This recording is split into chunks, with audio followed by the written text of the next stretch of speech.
இந்த ஃபெய்த் லைஃப்பில் இருக்கும்போது நம்ம வந்து ஓவர் கம் பண்ண வேண்டிய ஒரு விஷயம் என்னென்னா டிஸ்ட்ராக்ஷன்ஸ். இது வந்து ஆண்டவர் எனக்கு என்னோட லைஃப்பில் இப்போ ரீசெண்டாக எனக்கு சொல்லிக் கொடுத்த ஒரு விஷயம் அப்படின்னு நான் சொல்வேன். அதை தான் நான் உங்ககிட்டயும் ஷேர் பண்ணணும்னு நினச்சேன். சம்டைம்ஸ் நம்ம வந்து பெரிய பெரிய பாவங்கள் நம்மளை வந்து ஆண்டவரை விட்டு தூரத்தில் கொண்டு போகும் அப்படின்னு நம்ம நினைப்போம். ஆனால் அது இல்லை. சம்டைம்ஸ் நமக்கு தெரியாமல் நம்ம வாழ்க்கையில் நடக்கிற ரொம்ப சாதாரணமான ரொம்ப சின்ன சின்ன விஷயங்கள் கூட சம்டைம்ஸ் அது வந்து டிஸ்ட்ராக்ஷனாக மாறி நம்மளை ஆண்டவர்கிட்ட இருந்து தூரமாக கொண்டு போகலாம். அது வந்து உடனே நம்ம ரியலைஸும் பண்ண மாட்டோம். ஏன்னா ரொம்ப சாதாரண விஷயம் தானே, சின்ன விஷயம் தானே நம்மளை சுற்றி நடக்குது. சின்ன விஷயத்தில் தானே நம்ம ஏதோ ஒன்று புதுசாக பண்ணுறோம், ஏதோ ஒரு மாற்றம் நமக்குள்ளே இருக்குன்னு நம்ம நினைப்போம். ஆனால் இதெல்லாம் கியூமுலேட் ஆகி நாளைக்கு அது அப்படியே நம்மளை வந்து பெர்மனெண்ட்டாகவே ஆண்டவர்கிட்ட இருந்து நம்மளை வந்து தூரமாக கொண்டு போகிற விஷயமா மாறிடும். அதனால் சின்ன டிஸ்ட்ராக்ஷன்ஸ்க்கு கூட நம்ம இடம் கொடுக்கக்கூடாது அப்படின்றத நான் ரீசெண்டாக வந்து கற்றுக்கிட்டேன். ஸோ அந்த விஷயத்தை தான் நான் உங்ககிட்டயும் ஷேர் பண்ணலாம் அப்படின்னு நான் நினச்சேன். இப்போ இந்த சின்ன டிஸ்ட்ராக்ஷன்ஸ்லாம் வந்து நம்ம என்னைக்கு ஆண்டவர்கிட்ட இருந்து நம்ம ஸ்லிப் ஆகி நம்ம தூரமாக போகிறோம், நம்ம தள்ளி போகிறோம் அப்படின்னு நமக்கு தெரியுதோ அது ஆண்டவரே கண்டிப்பாக நமக்கு உணர்த்துவார்.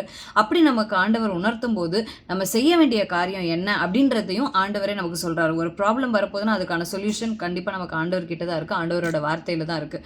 ஸோ அப்படி உங்களுக்கு இன்றைக்கி நீங்கள் டிஸ்ட்ராக்டடாக நீங்கள் ஃபீல் பண்ணிங்கன்னா நீங்கள் வந்து ரெஃபர் பண்ண வேண்டிய வசனம் என்ன அப்படின்னா வெளிப்படுத்துதலில் வந்து 2வது அதிகாரம் அதில் 4வது 5வது வசனம்.